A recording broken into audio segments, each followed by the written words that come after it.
ہم کپڑے غسل خانے کے اندر ہی پہن لیں اور باہر آ کر کسی ایسی جگہ پر جہاں پانی پاؤں پہ بہایا جا سکے وہاں پانی بہایا جا سکتا ہے.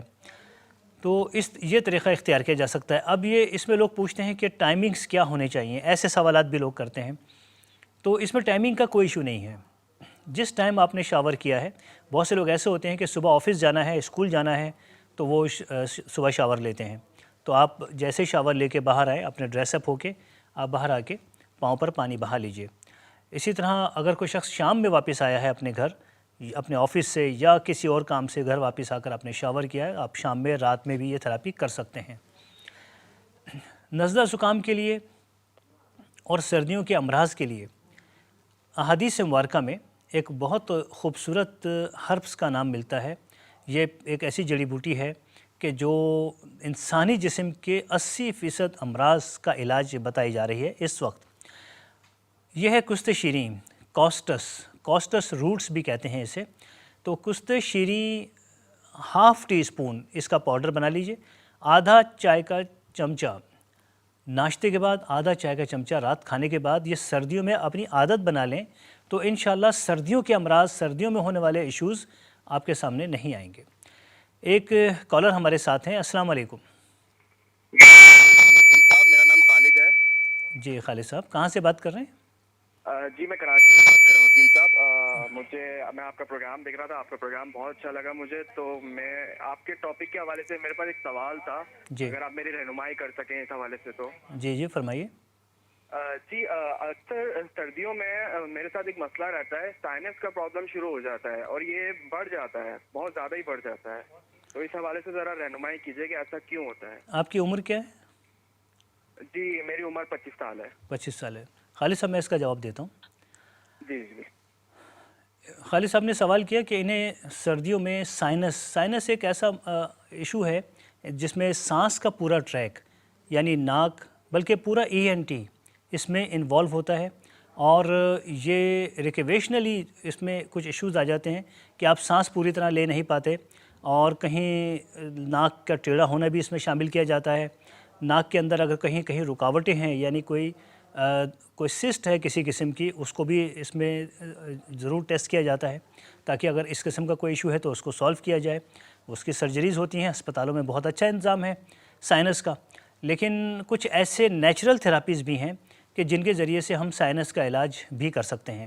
پہلی بات تو یہ کہ اپنے ڈاکٹر سے رابطہ کیجئے اور جو ڈاکٹرز بتائیں ان ہدایات پہ عمل کیجئے. اس کے ساتھ ساتھ ہمیں احادیث کی کتابوں میں اصحاب رسول صلی اللہ علیہ وآلہ وسلم کے کچھ طریقے پتہ چلتے ہیں کہ انہوں نے سائنس سے ہونے والے شدید نزلہ زکام اور سر درد کو کیسے کنٹرول کیا.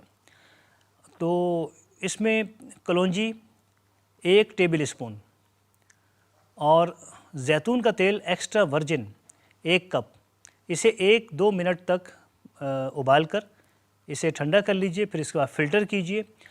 اس امیزے کے، اس لینمنٹ کے، اس لوشن کے 2 قطرے ناک میں ڈالیے رات سوتے وقت اور صبح کے وقت. اس سے انشاءاللہ وہ سارا ٹریک، وہ سارے ایشوز سالو ہوں گے جو سائنس کا باعث بن رہے ہیں.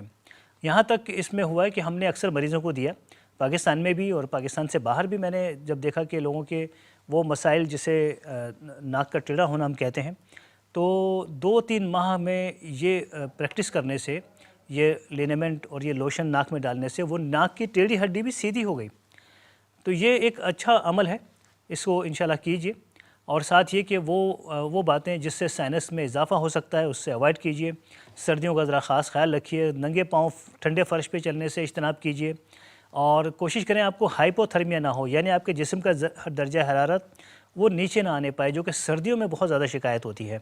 تو اب ہم بات کر رہے تھے کہ کست شیریں سے ہم سردیوں میں کیا کیا کام لے سکتے ہیں. کست شیریں ایک ایسی جڑی بوٹی ہے کہ جس کا تذکرہ احادیث مبارکہ میں بہت کثرت سے اور بہت سیویئر ڈس آرڈرز میں، یعنی کہ شدید نوعیت کے امراض کے لیے اس جڑی بوٹی کا انتخاب کیا گیا اور اس کی تاکید کی گئی اس کو کھانے کی. ابھی دیکھیے سردیوں میں دنیا کے بہت بڑے حصے میں، یعنی کہ چائنا، انڈیا اور پاکستان کے جو برفانی اور شمالی علاقے ہیں، ہمارے پہاڑی علاقے ہیں، وہاں کست شیریں جہاں جہاں پائی جاتی ہے وہاں کست شیریں کا سردیوں میں حلوہ بنا کر کھایا جاتا ہے. ان کا ایک خاص انداز ہے حلوہ بنانے کا.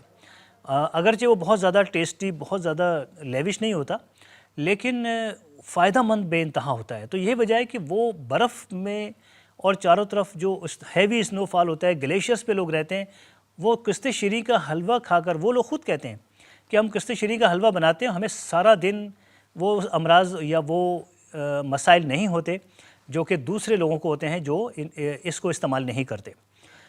تو اس لیے کشت شیریں سردیوں میں آدھا چائے کا چمچ ناشتے اور رات کھانے کے بعد، یہ 3-4 مہینے ہیں، یہ اپنا معمول بنائیے۔